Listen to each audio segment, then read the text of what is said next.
Back in 2014 and 2015, we had in 2014 we had $100 per barrel oil, and that fell off a cliff. And then we went as low as $26 during that downturn. It cost something like 75,000 jobs during that downturn, and only 40% of those jobs came back. And now with what's happening, over the past year with the shale slump, and then now you have this dramatic drop in oil prices just almost instantly overnight, starting on Friday and continuing through today.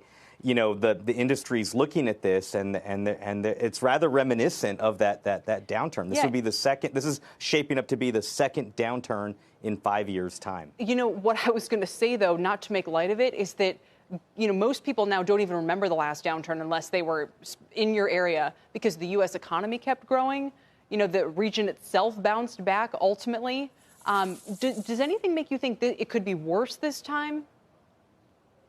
Right. The Houston and the Texas economy, they've done a good job of diversifying, kind of easing dependence on oil and gas, if you will, medical and technology and, and things like that, like to diversify the economy. So, the effects won't be as blunt as they were, say, in the 80s or during this last downturn, but they're still concerned nonetheless. I mean, one expert I talked to did some projections, and this was just at $40 a barrel, 14,000 jobs lost by the end of the year. If this ends up being a prolonged price downturn lasting 6 months or more, there's already, like at $40 a barrel or less, 14,000 jobs that could be lost by the end of the year. That's nothing to sneeze at. No, not at all. And by the way, we're looking at some of these prices of the equities today. Diamondback's down more than 40%, ConocoPhillips down 26%.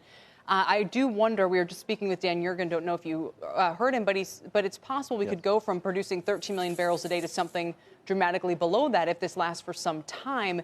Would that favor consolidation among the larger companies? Do you think that people would pull back that much, or would they keep trying to pump in order to pay their own bills?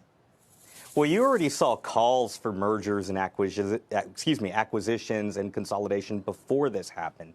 So I think you're going to see those calls are more pronounced now, given what's happened. You're going to see companies with nice hedge books going to be able to ride this out. Like if it's a short-term disruption in prices, companies with hedge books that had nice profiles with $54, $55, $50 oil on the books, companies that had hedge books with that are going to be able to ride this out just fine.